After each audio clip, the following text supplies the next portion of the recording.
And it's dope, you know, because you walk in there and you get that retro, old school vibe, which not a lot of shops give anymore.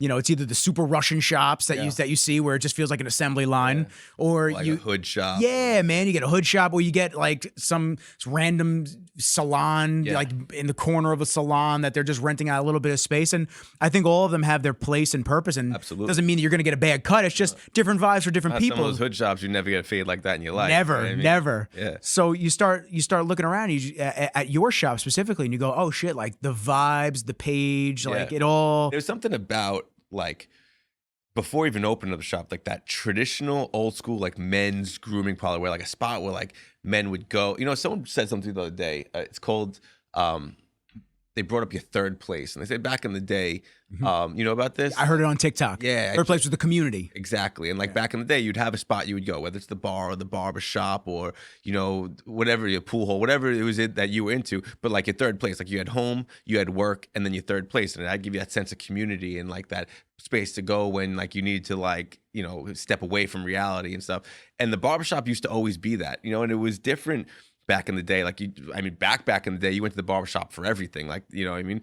But there's just that like sense of like a spot for men. Like women have these places, you know what I mean, where they have spas and they have spots that they can go to get pampered and stuff. And men, it kind of like fell by the waist. Like you go get your hair cut, but it was like in and out, and like you were just a number, like a Ford assembly line, man. You just in, done, and you go okay next. And like even like you know back in the days, like the hot processed or like a hot towel shave, when they use real like hot processed soap and lather and 3 towels and a cold towel, and like that whole art and that whole feeling of like you just can't find it anymore. Like I've been to barbershops all over the fucking country, and like it's just something that they don't practice anymore, you know? Let alone the services. Let's talk about the chairs. Yeah. Everything in that whole shop is pretty period correct to like 1912, 1915. So do me a solid. I want to start from the beginning before we even get even more into this. So was this something that you acquired? Did you start it from scratch? How did things come about for you? Yeah. The barbershop? Yeah. So I actually never intended on opening a barbershop. I always wanted to, because what I was just explaining, I always wanted that atmosphere, and I love it now that I'm here. Like when I sit in that place, it's my favorite place to be.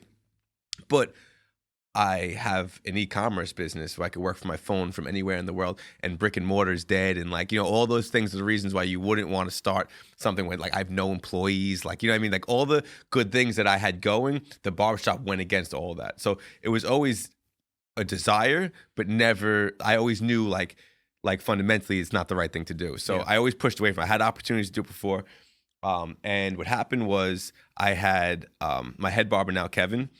He reached out to me. He was in another shop in a different town, and he didn't get along with the owner, and he just wanted to change it up a little bit. And he was like, I just want to do something different. He worked with me like as far as like being a brand ambassador and coming to shows and doing education and all that stuff.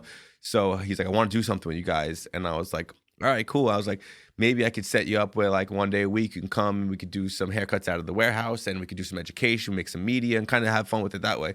And literally the next day, one of my best friends, Jimmy, his dad owned that building and had an insurance company in there. And he was like, hey, my dad's retiring. Do you want this space? And I was like, man, like, first of all, Lindenhurst, I've been in Lindenhurst my entire life, born and raised, I've left a couple times, but like always came back to it, you know? Where'd you live to, if you don't mind me asking? I lived in Massachusetts, lived in Pennsylvania, lived in North Carolina.